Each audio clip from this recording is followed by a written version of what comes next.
الحمد لله وكفى وسلام على عباده الذين اصطفى أما بعد فأعوذ بالله من الشيطان الرجيم بسم الله الرحمن الرحيم الطلاق مرتان فإمساك بمعروف أو تسريح بإحسان ولا يحل لكم أن تأخذوا مما آتيتموهن شيئا إلا أن يخافا ألا يقيما حدود الله فإن خفتم ألا يقيما حدود الله فلا جناح عليهما فيما افتدت به تلك حدود الله فلا تعتدوها ومن يتعد حدود الله فأولئك هم الظالمون فإن طلقها فلا تحل له من بعد حتى تنكح زوجا غيره فإن طلقها فلا جناح عليهما أن يتراجعا إن ظنا أن يقيما حدود الله وتلك حدود الله يبينها لقوم يعلمون صدق الله العظيم. ابھی آپ کے سامنے سورہ بقرہ کی آیت نمبر 229 اور 230 تلاوت کی گئی. مسائل کے سلسلے میں اس رکوع میں مسئلہ نمبر 25, 26, 27, 28 بیان ہوں. پہلا مسئلہ ہوگا طلاق رجعی کے سلسلے میں, دوسرا خلا اور تیسرا طلاق مغلظہ.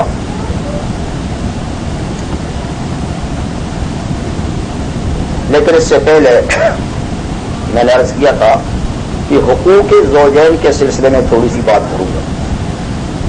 جو آیا نمبر 228 کے ایک حصے میں وَلَهُنَّ مِثْلُ الَّذِي عَلَيْهِنَّ بِالْمَعْرُوفِ وَلِلرِّجَالِ عَلَيْهِنَّ دَرَجَةٌ وَاللَّهُ عَزِيزٌ حَكِيمٌ میں بیان ہوا ہے. اس سلسلے میں کچھ باتیں ہو چکی تھیں اور زیادہ تفصیل کا موقع تو نہیں ہے, لیکن پھر بھی کچھ باتیں میں نے اس سلسلے میں عرض کرنی ہے.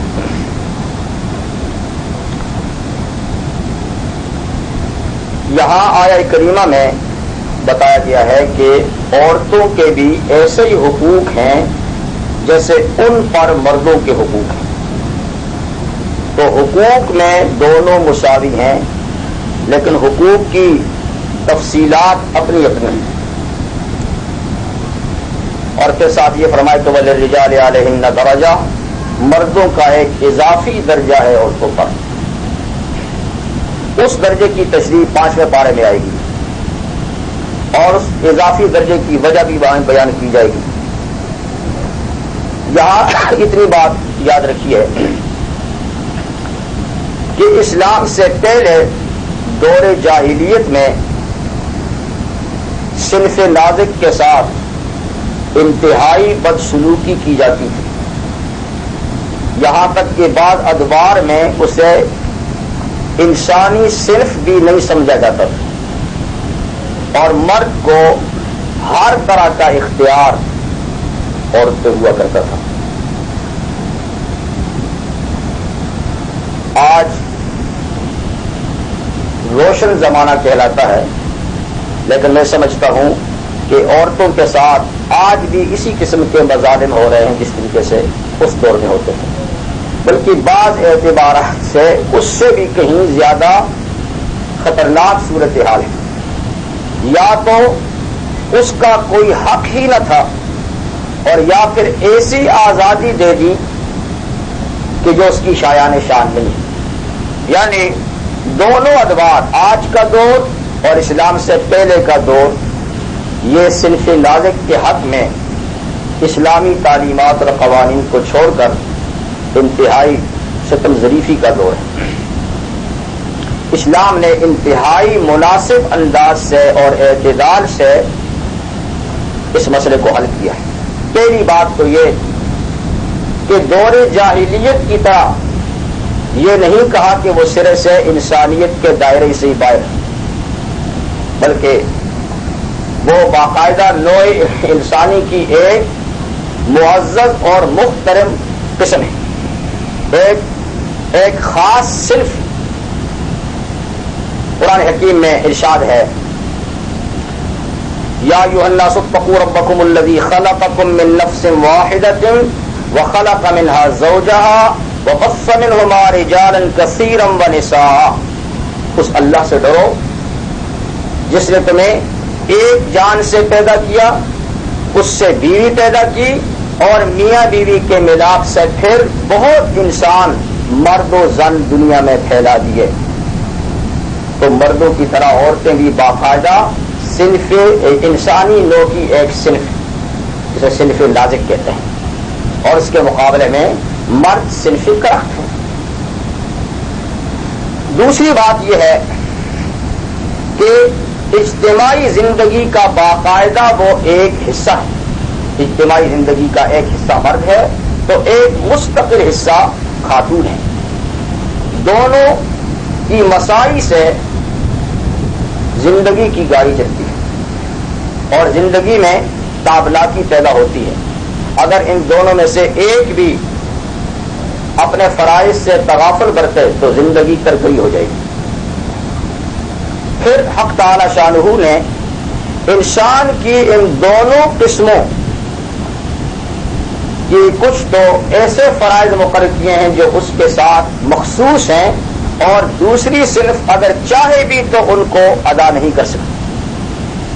یعنی کچھ مخصوص صنفی ڈیوٹیاں ہیں، جیسے کہ خاتون کی مخصوص ڈیوٹی ہے ولادت کی، نسل انسانی کی تولید کا مقام وہی ہے، اور اس کے بعد اولاد کی تربیت کی ذمہ داری مرد پہ بھی ہے، لیکن اس سے زیادہ خاتون پہ ہے۔ امور خانہ داری کی تمام تر ذمہ داری جو ہے وہ خاتون پہ عائد ہوتی ہے، اور اس کے علاوہ بہت سی معاشرتی دیگر ذمہ داریاں بھی خاتون پہ عائد ہوتی ہیں۔ یہ صنفی ذمہ داریاں ہیں اور فطرتی طور پہ اس صنف کی ہیں۔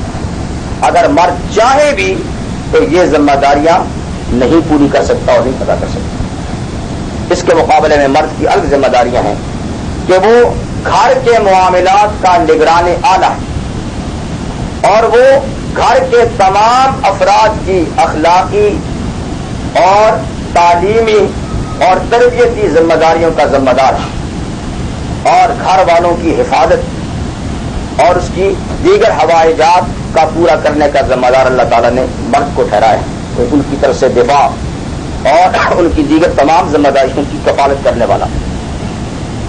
یہ تقسیم کار ہے۔ حق تعالیٰ شانہ فرماتے ہیں کہ ہم نے دونوں صنفوں کی یہ جو ڈیوٹیاں مقرر کی ہیں تو یہ ایسی ڈیوٹیاں ہیں کہ ہر ایک کو اپنی ڈیوٹی خوش اسلوبی سے پوری کرنی چاہیے، اور دوسرے کو جو خصوصی اللہ تعالیٰ نے چیز دی ہے اس کی تمنا نہیں کرنی چاہیے۔ سورہ نساء میں ہے وَلَا تَتَمَنَّوْا مَا فَضَّلَ اللَّهُ بِهِ بَعْضَكُمْ عَلَى بَعْضٍ لِلرِّجَالِ نَصِيبٌ مِّمَّا اكْتَسَبُوا وَلِلنِّسَاءِ نَصِيبٌ مِّمَّا اكْتَسَبْنَ۔ اللہ تعالیٰ نے جو فطری صلاحیتیں یا تقسیم کار کی چیزیں دونوں صنفوں میں تقسیم کیے ہیں، تو ایک صنف دوسرے کے فضائل و کمالات جو فطری ہیں ان کی تمنا بھی نہ کرے۔ کوئی خاتون یہ تمنا بھی نہ کرے کاش میں مرد ہوتی، اور کوئی مرد یہ تمنا بھی نہ کرے کہ کاش میں خاتون ہوتا۔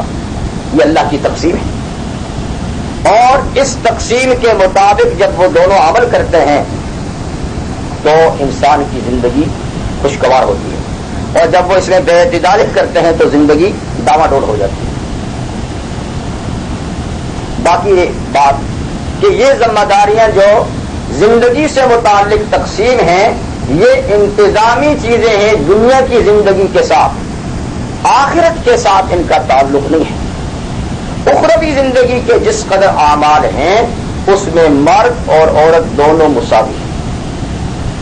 آخرت کے معاملے میں اعمال اور اس پہ جو اجر و ثواب ملنے والا ہے وہ سارے کا سارا دونوں میں بالکل مساوی ہے۔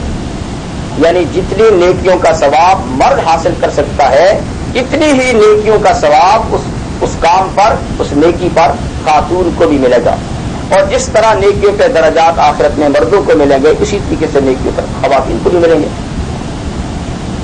رہی یہ بات کہ دنیا میں بعض اعمال ایسے ہیں جو مرد بنسبت عورت کے زیادہ کرتے ہیں، اور عورتوں کو وہ کام شرعی لحاظ سے یا اپنی صنفی کمزوری کی وجہ سے یا اور کسی وجہ سے نہیں کر پاتی ہو، تو اس لحاظ سے کیا ان کا اجر و ثواب مردوں سے کم ہوگا؟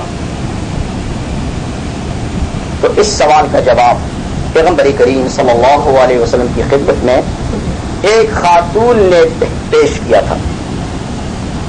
حضرت اسماء بنت یزید رضی اللہ تعالیٰ عنہا ایک بڑی دانا عقل مند خاتون تھیں۔ وہ پیغمبر کریم صلی اللہ علیہ وسلم کی خدمت میں حاضر ہوئیں اور انہوں نے عرض کی کہ آقا، میں خواتین مدینہ کی طرف سے نمائندہ بن کے آپ کے پاس آئی ہوں، اور یہ سوال میرا اور ساری خواتین مدینہ کا ہے، اس کا جواب چاہتی ہوں۔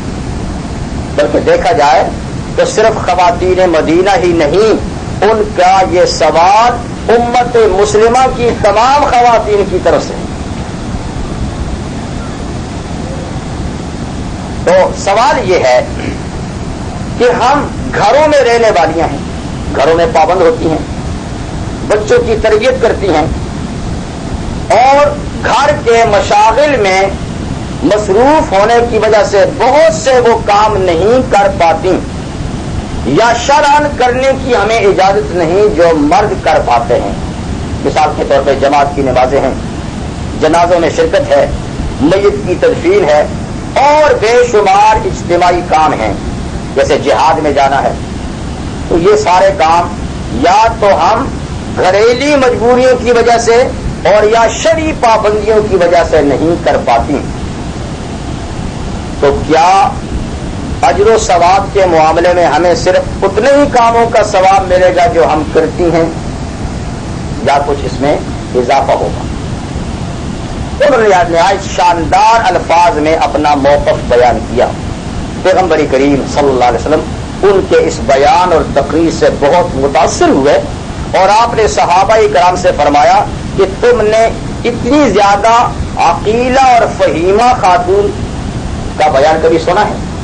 صحابہ نے فرمایا کہ حضور، ہم نے بھی کبھی ایسا اچھے انداز سے اپنا موقف بیان کرنے والی کوئی خاتون نہیں سنی۔ پیغمبر کریم صلی اللہ علیہ وسلم نے فرمایا کہ آپ از راہ کرم اس جواب میں جو میں دوں گا میری مدد کریں، اور میرا یہ جواب تمام خواتین تک پہنچائیں جن کی آپ نمائندہ ہیں یا نہیں۔ وہ یہ ہے جواب کہ جتنے کام مرد انجام دیتے ہیں اور آپ نہیں انجام دے سکتی، ان سارے کاموں کے ثواب میں آپ ان کے ساتھ برابر کی شریک ہیں۔ یہ مت سمجھے کہ وہ جہاد میں جاتے ہیں، آپ گھر میں بیٹھی ہیں، وہ مسجد میں جاتے ہیں، آپ گھر میں نماز پڑھتی ہیں، یا اور اجتماعی کام سر انجام دیتے ہیں، آپ نہیں دیتی، تو یہ سارے کام آپ کے تعاون سے ہی تو مرد کرتے ہیں۔ اگر ان کو گھر کے کاموں میں مصروف کر دیا جائے تو وہ بھی یہ کام نہیں کر سکیں گے۔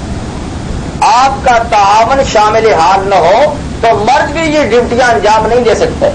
اس لیے خاطر جمع رکھو، اطمینان رکھو کہ جتنے کام مرد کرتے ہیں ان کو جو اجر و ثواب ملتا ہے آپ سب بھی اس کے اندر برابر کی شریک ہیں۔ لہذا آخرت کے معاملات میں مرد و زن کے اعمال اور اجر و ثواب میں کوئی تفریق نہیں، بالکل مساوی ہیں۔ اور دنیا کے معاملات میں انتظامی لحاظ سے اللہ تعالیٰ نے فرق رکھا ہے، اور یہ فرق فطری ہے۔ جس طرح فطری فرق کو کوئی مٹا نہیں سکتا، اس طرح جو ڈیوٹیاں فطری طور پہ مقرر ہیں ان کو آگے پیچھے کرنا بھی فتنے اور فساد سے خالی نہیں۔ باقی رہی یہ بات کہ اس فطری یا شرعی فرق کے بعد عورت کا جو مرتبہ اور مقام اسلام میں ہے اس تک دنیا کا کوئی مذہب اور مسلک نہیں پہنچ سکتا. جتنا مقام اسلام نے دیا ہے. کہتے ہیں حضرت حسن بصری رحمہ اللہ نے حضرت رابعہ بصریہ رحمہ اللہ، یہ ایک دور کے بزرگ ہیں، ایک خاتون ہیں ایک مرد ہیں، ایک موت کے موقع پر اگلا تفنن ہی کہہ دیا کہ بڑی بھی کچھ بھی ہو جائے تم نبی تو نہیں بن سکتی. یہ اعزاز اور یہ مرتبہ جو نبوت کا ہے یہ خواتین کے لیے نہیں، مردوں کے لیے مخصوص ہے. آپ کچھ بھی کر لیں لیکن یہ مرتبہ. تو انہوں نے کتنا پیارا جواب دیا کہ میاں بات یہ ہے کہ ہم نبی تو نہیں بن سکتی لیکن نبی کو جن تو سکتی. یہ کوئی تھوڑی بات ہے؟ یہ تھوڑا اعزاز ہے. نبی نہیں تو نبی کی مائیں تو ہیں، نبی کی مربیہ تو ہم ہیں. تو بہرحال اسلام نے بڑا مقام دیا ہے خاتون کو. رحمت عالم صلی اللہ علیہ وسلم کی مشہور حدیث ہے، آپ نے فرمایا حبب الی من دنیاکم الثلاث، تمہاری اس دنیا کی چیزوں میں 3 چیزیں میرے دل میں محبوب بنا دی گئی ہیں. میں نے خود پسند نہیں کی، حببا ان کی محبت ڈال دی گئی ہے. تو ان محبوب چیزوں میں رحمت عالم صلی اللہ علیہ وسلم نے ایک خاتون کا ذکر کیا. پیغمبر کریم صلی اللہ علیہ وسلم کے سلسلے میں بہت ارشادات ہیں. ایک ارشاد گرامی ہے، تم میں شریف وہ ہے جو عورتوں کی تکریم کرتا ہے اور جو عورتوں کی تذلیل کرتا ہے وہ کمینہ ہے. جو عورتوں کی تذلیل کرتا ہے، توہین کرتا ہے، کمینہ ہے. اور جو ان کی عزت اور تکریم کرتا ہے یہ معزز اور محترم ہے. پیغمبر کریم صلی اللہ علیہ وسلم کا یہ بھی ارشاد گرامی ہے، اکمل المؤمنین ایمانا احسنهم خلقا والطفهم علی اہلہ. مسلمانوں میں کامل درجے کا مسلمان اور مومن وہ ہے جس کے اخلاق اچھے ہوں اور جو اپنے گھر والوں پر مہربان اور شفیق ہو. رحمت عالم صلی اللہ علیہ وسلم کا یہ بھی ارشاد گرامی ہے، النساء شقائق الرجال.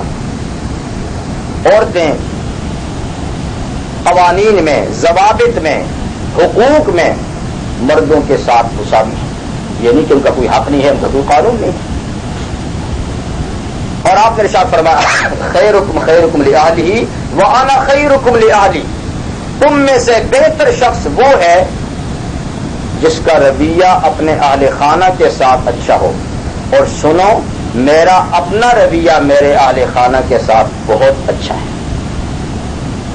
بہت اچھا. گھر میں شب و روز رہتے ہوئے مزاج میں فرق آ ہی جاتا ہے. کبھی نہ کبھی کوئی نہ کوئی تھوڑی بہت بگاڑ ہو ہی جاتی ہے، اور اس سے کوئی بھلے سے بھلا آدمی بھی مستثنا نہیں. یہاں تک کہ خود رحمت عالم صلی اللہ علیہ وسلم اس بلند شان کے باوجود اور آپ کی بیویاں امہات المومنین جو ساری امت کی خواتین سے اعلیٰ درجے کی ہیں، کسی نہ کسی لمحے آپ کے اندر بھی مزاج میں فرق ہوا. لیکن وہ ایسا نہیں ہوا کہ وہ کسی بگاڑ کا ذریعہ بن جاتا تھا، بلکہ تھوڑی سی اگر کوئی بات ہو جاتی تو اس کو مزاج کے پیرائے میں ڈال دیا کرتے تھے، ختم کر دیا کرتے تھے. بات بڑھتی نہیں تھی. رحمت عالم صلی اللہ علیہ وسلم کی بیویوں میں آپ کی سب سے زیادہ چہتی بیوی ام المؤمنین حضرت عائشہ صدیقہ رضی اللہ تعالیٰ عنہا تھی، جنہیں پیار سے آقا حمیرہ کے لقب سے یاد فرمایا کرتے تھے. ایک موقع پر آپ نے ارشاد فرمایا کہ حمیرہ، جب تم مجھ سے ناراض ہوتی ہو مجھے پتہ چل جاتا ہے.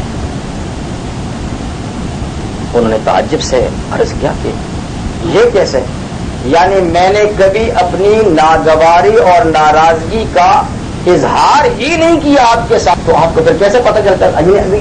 اگر کوئی ناگوار صورت ہوتی بھی ہے تو کبھی اس کا اظہار آپ کے سامنے نہیں ہونے دیا میں نے، تو آقا پھر کیسے آپ کو پتہ چل جاتا ہے؟ رحمت عالم صلی اللہ علیہ وسلم نے ارشاد فرمایا کہ حمیرہ، بات یہ ہے کہ جب تم مجھ سے راضی ہوتی ہو تو جب قسم اٹھاتی ہو تو قسم میں رب محمد کہتی ہو، اور جب کبھی ناراض ہوتی ہو تو رب ابراہیم کہتی ہو۔ اس سے میں اندازہ لگاتا ہوں کہ آج مزاج ٹھیک نہیں ہے۔ آپ مسکرائیں، فرما کے بالکل ٹھیک فرمایا، آپ کا تجزیہ بالکل درست ہے، اور میرے آقا میں قسم میں صرف آپ کا نام ہی چھوڑتی ہوں، باقی تعلق میں کوئی کمی بیشی ناراضگی کوئی ایسی نہیں ہوتی کہ اور بھی کوئی، صرف اتنی سی بات ہوتی ہے کہ بس آپ کا نام رب محمد نہیں کہتی، رب ابراہیم کہہ دیتی ہوں، باقی آپ کی شایان شان جو تعلقات ہیں ان میں بالکل بھی فرق نہیں آتا۔ تو عرض کرنے کا مقصد یہ ہے کہ مزاج میں تھوڑی بہت تبدیلی ہو جاتی ہے، لیکن اس کو رفع کر دینا، اس کو بڑھانے کی اجازت نہیں ہے۔ اور پھر مرد جس کو اللہ تعالیٰ نے کچھ اضافی خصوصیات دی ہیں، اور ان اضافی خصوصیات کی وجہ سے جب مرد کو گھر کا سربراہ چنا گیا ہے تو اس کو اپنی ذمہ داریوں کا زیادہ احساس کرنا چاہیے۔ یہ نہیں کہ اس کو گھر کا سربراہ بنایا ہے تو وہ ڈنڈا لے کر کھڑا ہو جائے جی میں تو سربراہ ہوں۔ یاد رکھیے اسلام میں سربراہ کس کو کہتے ہیں؟ سید القوم خادم، سید القوم ڈنڈا بردار جو ہے اسلام میں سربراہ نہیں ہوتا، جو جن پہ سربراہ ہے ان کی خدمت کرے گا، یہ اس کی ڈیوٹی۔ تو اگر مرد کو گھر کا قوام اور سربراہ اور نگہبان بنایا ہے تو اس کو اپنے فرائض کا خیال رکھنا چاہیے کہ اس کی ڈیوٹی کیا ہے۔ گھر کے ماحول کو خراب کرنا نہیں بلکہ بگڑے ہوئے ماحول کو سدھارنا اور سنوارنا یہ اس کی ذمہ داری ہے۔ اور اللہ نے اس کو جب بڑا حوصلہ دیا ہے تو حوصلہ مندی سے گھر کے نظام کو چلائے۔ رحمت عالم صلی اللہ علیہ وسلم کے بارے میں ام المؤمنین رضی اللہ عنہ فرماتی ہیں کہ پیغمبر کریم صلی اللہ علیہ وسلم جب گھر تشریف لایا کرتے تھے تو گھر کے کاموں میں ہمارا ہاتھ بٹاتے تھے۔ پھٹا ہوا کپڑا آپ خود سی لیتے تھے، پھٹا ہوا جوتا آپ گانٹھ لیتے تھے، اور گھر میں کوئی کام ہوتا تو آپ باقاعدہ اس کے اندر شرکت فرماتے تھے۔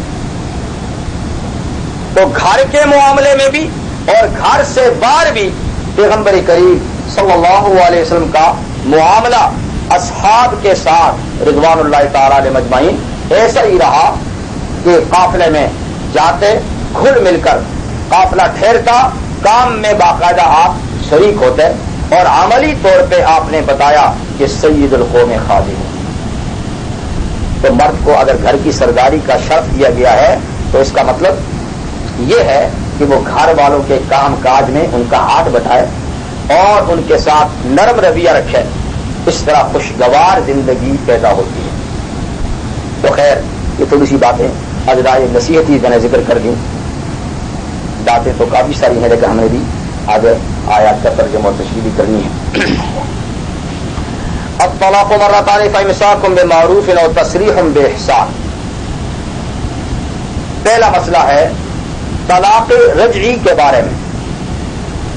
یہ بات یاد رکھیے کہ اسلام بنانا چاہتا ہے، بگاڑنے کا حامی نہیں ہے، جوڑنا چاہتا ہے، توڑنے کی حمایت نہیں کرتا،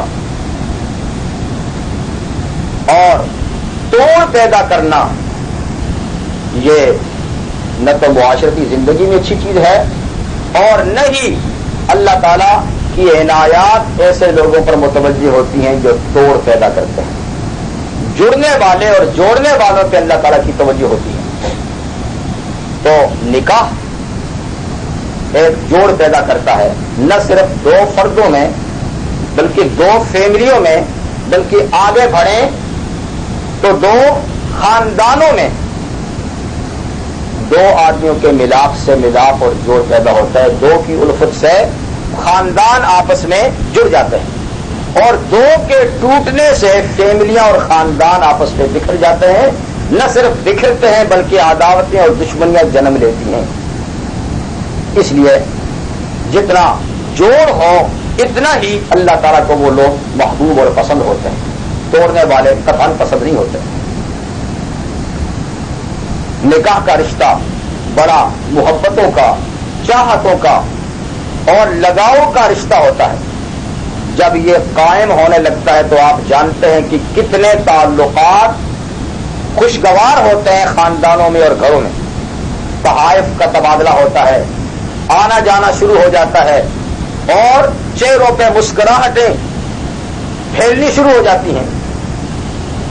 لیکن جب یہ تعلق ٹوٹتا ہے تو یکدم عداوتیں اور دشمنیاں پیدا ہو جاتی ہیں۔ اس لیے ایک حدیث ہے، پیغمبر کریم صلی اللہ علیہ وسلم کا ارشاد گرامی ہے کہ شیطان روزانہ بعد از عصر سمندر پر، دریا پر اپنا تخت بچھاتا ہے، اور جتنے شتونگڑے اس نے بھیجے ہوتے ہیں اپنی اولاد دنیا میں شر پھیلانے کے لیے، اس وقت وہ حاضری دیتے ہیں اور اپنی اپنی کارروائی اس بڑے شیطان کے سامنے پیش کرتے ہیں کہ ہم نے آج یہ معاملہ کیا ہے۔ تو وہ سب کی سنتا ہے اور کہتا ٹھیک کیا ہے چلو، لیکن کوئی خاص اسے اس میں جذبہ اور شوق نہیں ہوتا کہ کوئی بڑا کام کیا ہے۔ ٹھیک ہے آج کیا ہے کل نہیں کرے گا، کہتے ہیں یہاں تک کہ اس کا چیلا آتا ہے اور کہتے ہیں جناب آج میں صبح گیا ڈیوٹی پہ تو میں ایک گھر میں داخل ہوا، گھر میں داخل ہوا تو میں نے کارروائی شروع کی میاں بیوی کے درمیان بگاڑ پیدا کرنے کی، دونوں میں وسوسے ڈالے اور دونوں کو ماضی کی داستانیں یاد دلائیں، اور تو میں ہوتے ہوتے ہوتے ہوتے میں نے بھی ان کا پیچھا نہیں چھوڑا، یہاں تک کہ بات طلاق تک پہنچی اور طلاق دلوا کے جی آپ کے پاس آیا۔ حدیث میں ہے، حضور فرماتے ہیں کہ وہ شیطان اپنے تخت سے نیچے اترتا ہے اور اپنے اس چہرے کو سینے سے لگا کے تھپکی دیتا ہے، کہتا ہے بیٹا کام تو بس تو نے کیا ہے، واہ واہ بڑا کام کر کے آیا، بڑا کام کر کے آیا۔ یعنی جس نے نماز کے وقت سلا دیا تھا تھپکی دے کر، اسے سینے سے نہیں لگایا، اور جس سے اور برے کام کروائے تھے نہیں، لیکن جس نے میاں بیوی میں تلخی پیدا کر کے ان کو توڑ ڈالا، اس کو اتر کے سینے سے لگا کے اس کو تھپکی دیتا کہ بڑا کام کیا ہے۔ تو شیطان کی بڑی خواہش یہ ہے کہ لوگ بکھرتے رہیں، ان میں دشمنیاں عداوتیں پیدا ہوتی رہیں۔ جب اس کا محبوب کام یہ ہے تو اللہ کا محبوب کام یہ ہوگا کہ لوگ جڑتے رہیں، تلخیاں ختم ہوتی رہیں، محبتیں پیدا ہوتی رہیں۔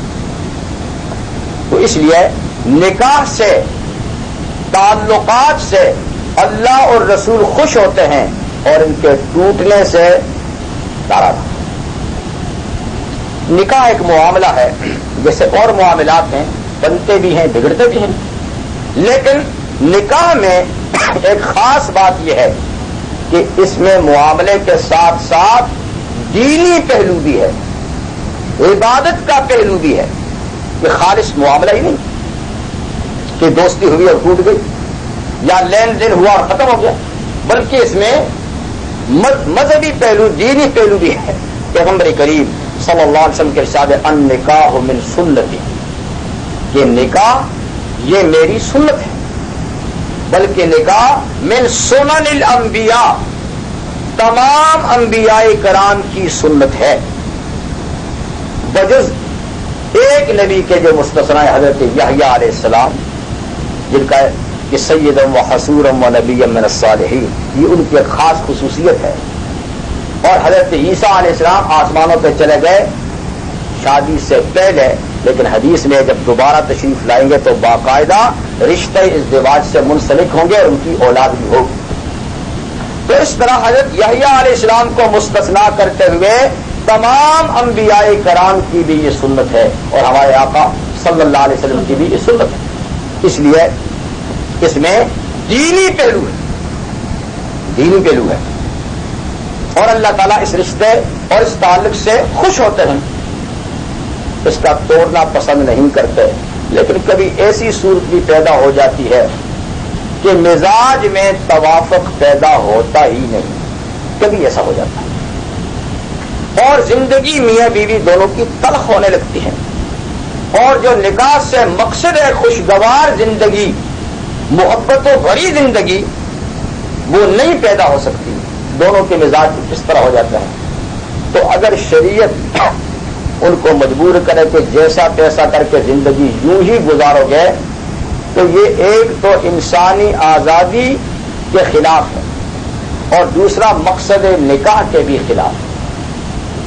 اس اگر کوئی صورت بھی بنتے نہیں بنتی تو پھر بامر مجبوری شریعت اجازت دیتی ہے کہ اس تعلق کو خوشگوار انداز سے ختم کرو.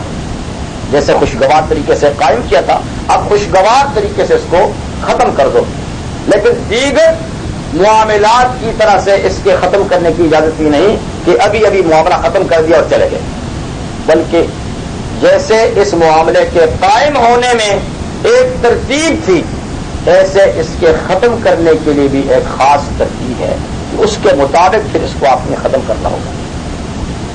تو اس تعلق کو ختم کرنے کے لیے جو چیز ہے اس کا نام ہے طلاق،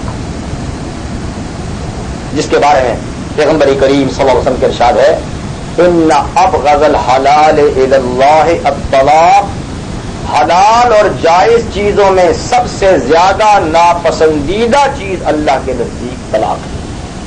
جو چیزیں جائز اور حلال ہیں ان میں سب سے زیادہ ناپسند چیز طلاق ہے، جو انتہائی آخری اقدام کے طور پہ کی جائے. طلاق یہ سلسلے کو ختم کرنے کا ذریعہ ہے. طلاق کی 3 قسمیں ہیں، طلاق کی 3 قسمیں ہیں اور طلاق دینے کے 3 طریقے ہیں.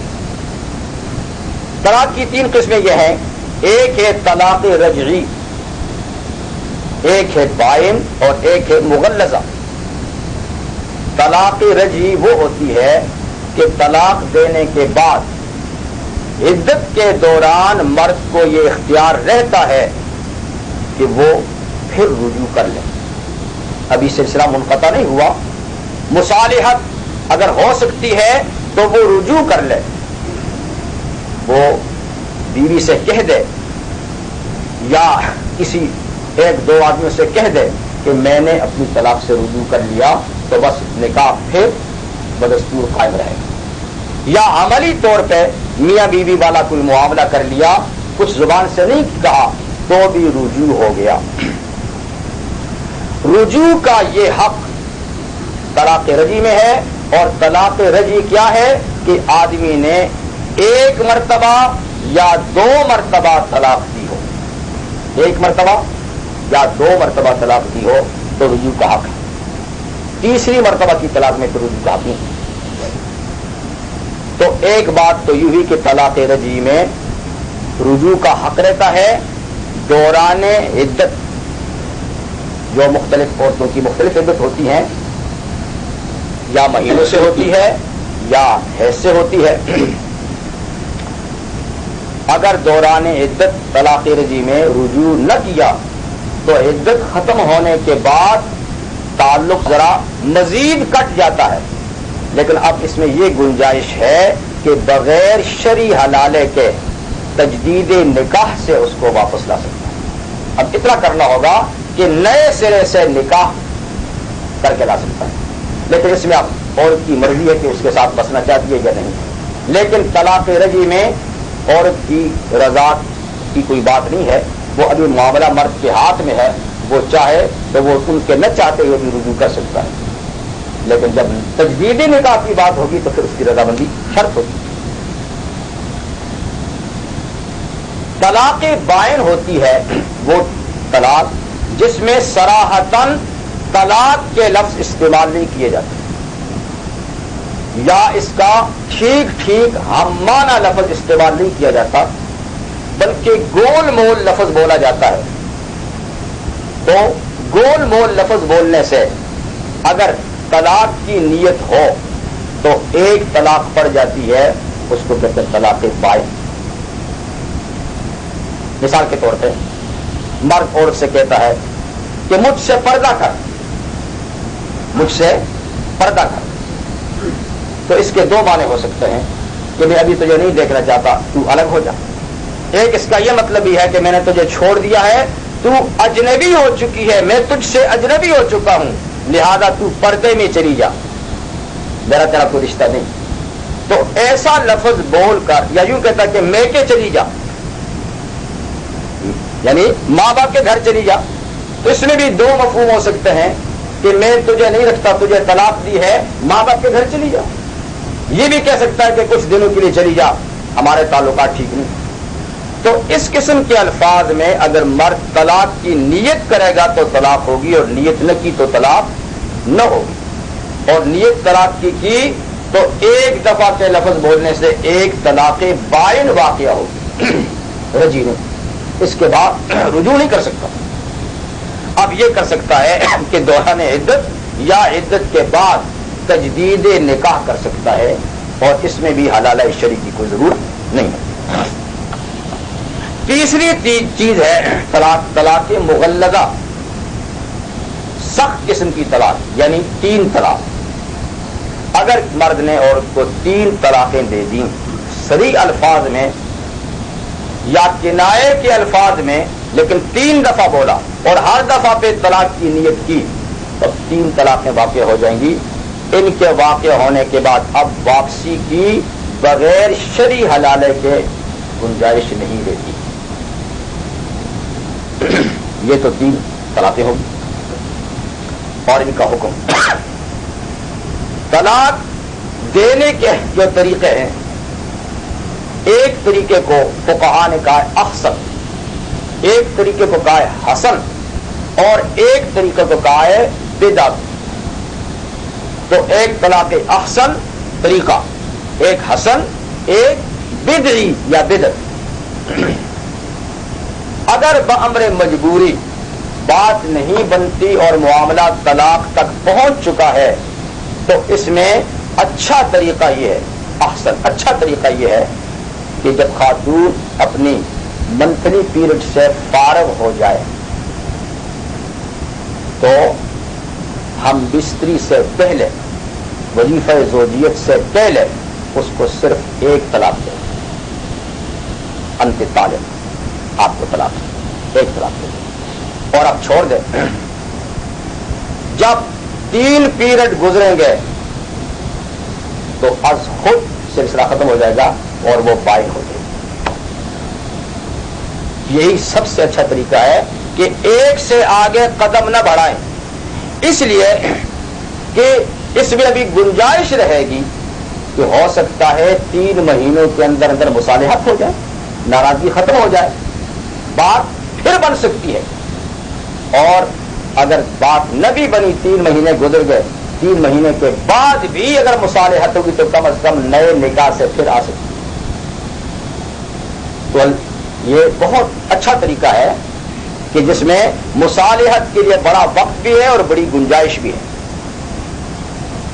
اور دوسرا طریقہ یہ ہے کہ 3 مرتبہ 3 مہینوں میں ایک ایک کر کے طلاق دے, یعنی ایک تو 1 مہینے میں اسی وقت جب پیریڈ سے فارغ ہوئی تو وظیفہ زوجیت سے پہلے ایک طلاق دے دی, پھر چاہا تو اگلے مہینے میں بھی ایک دے دے, اب بھی رجوع کا حق رہے گا, اور پھر چاہے تو تیسرے مہینے میں تیسری دے دے, سلسلہ ختم ہو جائے گا. اور تیسرا طریقہ جو ہے وہ ہے ناجائز اور غلط, لیکن طلاق ہو جائے گی. گناہ تو شدید ہوگا, اللہ اور رسول کی ناراضگی تو ہوگی, لیکن بہرحال زہر کھائی تو موت تو آئے گی, گولی چلی تو آدمی تو مرے گا. اگرچہ معاملہ غلط ہے لیکن اثر تو اپنا دکھائے گا. اور وہ یہ ہے کہ بیک وقت 3 طلاقیں دے دے، یا ایک طہر میں 2 دے دے، پھر اگلے میں ایک اور دے دے، تو یا یہ کہ حیض کے دوران طلاق دے دے، تو یہ ناجائز طریقے ہیں، اور ان میں سب سے زیادہ ناجائز جو ہے وہ یہ کہ بیک وقت 3 طلاقیں دے دے۔ یہ اللہ اور رسول کی سخت ناراضگی کی بات ہے، لیکن جب 3 طلاقیں دے دے گا تو وہ مؤثر ہو جائیں گی اور بیوی اسی وقت اس سے الگ ہو جائے گی، اور اب بغیر حلالہ شریع کے اس کو نہیں رکھ سکے گا۔ یہ مسئلہ اجماعی ہے، یعنی اجماع امت اس پر ہو چکا ہے، اور ائمہ اربعہ کا اور محدثین اور دیگر فقہا کا اس پر اتفاق ہے، بجز کچھ حضرات کے کہ جن کا قول ہے کہ ایک وقت کی 3 طلاقیں ایک ہوتی ہیں۔ لیکن ظاہر بات ہے کہ جہاں چاروں ائمہ ایک طرف ہوں اور ایک بہت بڑی تعداد ہر دور کے علماء اور فقہا کی ایک طرف ہو، وہاں چند حضرات کی بات وزن نہیں رہتی۔ اس لیے 3 طلاقیں ایک وقت دینا اگرچہ شدید گناہ ہے، لیکن تاہم گناہ کا مطلب یہ نہیں کہ گناہ اپنا اثر نہیں دکھائے گا، گناہ کیا تو گناہ تو ہوگا، لیکن جو کچھ بولا اس کا اثر بھی ہوگا اور طلاق ہو جائے گی۔ اس سلسلے میں دلائل کی ضرورت نہیں ہے، آپ کو صرف میں نے مسئلہ ہی بتانا ہے۔ بیچ میں ایک مسئلہ اللہ تعالیٰ نے دوسرا یہاں بیان فرمایا ہے، وہ ہے خلا، یعنی اوپر طلاق رجی اور پھر درمیان میں خلے کا ذکر ہے۔ خلا کیا ہے؟ یہ بھی علادگی کا ایک طریقہ ہے، لیکن اس میں خاتون کی طرف سے یعنی بیوی کی طرف سے پیشکش ہوتی ہے اپنے شوہر، مثلا حالات سازگار نہیں ہیں اور روزانہ گھر میں بدمزگی رہتی ہے، عورت یہ چاہتی ہے کہ میں مرد سے الگ ہوں، مرد نہیں چاہتا، اور عورت پیشکش کرتی ہے کہ آپ مجھ سے کچھ لے لیں اور میرا پیچھا چھوڑ دیں، یعنی کچھ مالی پیشکش کرتی ہے، جس میں زیادہ تر تو یہ ہوتا ہے کہ اپنا مہر معاف کر دیتی ہے کہ میں تجھے مہر معاف کر دیتی ہوں، تو اس کے بدلے میں میرا پیچھا چھوڑ دے۔ اس کی 2 صورتیں ہیں، اس میں اگر لفظ خلا استعمال کرے تو خلا ہے، اور لفظ مال استعمال کریں تو اس کو طلاق علی المال کہتے ہیں، دونوں کا حکم ہے۔ خلا یہ خلا یخلو کہتے ہیں اتارنے کو، خلا کا معنی اصل میں اتارنا، جیسے سورہ طٰہٰ میں ہے، حضرت موسیٰ علیہ السلام جب کوہ طور پہ تشریف لے گئے تو اللہ تعالیٰ نے ان سے فرمایا فخلا نعلیک، موسیٰ جوتے اتار دو۔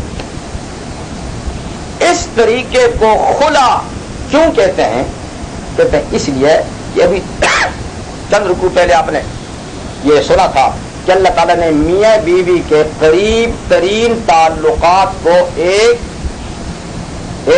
خاص انداز سے بیان کیا تھا کہ ہن لباس لکم وانتم لباس لہم، وہ تمہارا لباس ہے تم ان کا لباس ہے۔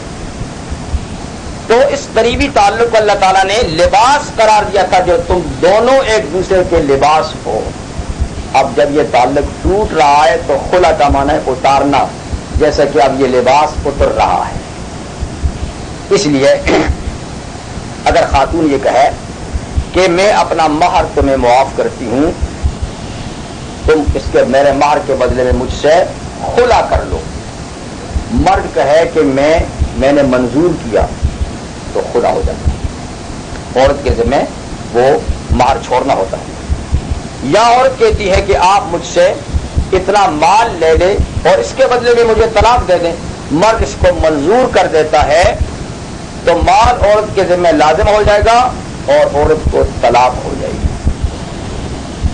خلے سے اور طلاق علی المال سے ایک طلاق بائن واقع ہوتی ہے، یعنی یہ طلاق رجعی نسینا واخطانا ربنا ولا تحمل علينا اسرا كما حملته على الذين من قبلنا ربنا ولا تحملنا ما لا طاقة لنا به واعف عنا واغفر لنا وارحمنا أنت مولانا فانصرنا على القوم الكافرين ربنا لا تزغ قلوبنا بعد إذ هديتنا وهب لنا من لدنك رحمة إنك أنت الوهاب ربنا سهل علينا أمور الدنيا والآخرة توفنا مسلما والحقنا بالصالحين اللهم إنا نسألك الهدى والتقى والعفاف والغنى اللهم أصلح لنا ديننا الذي هو عصمة أمرنا وأصلح لنا دنيانا التي فيها معاشنا وأصلح لنا آخرتنا التي فيها معادنا واجعل الحياة زيادة لنا في كل خير واجعل الموت راحة لنا من كل شر ربنا تقبل منا إنك أنت السميع العليم وتب علينا إنك أنت التواب الرحيم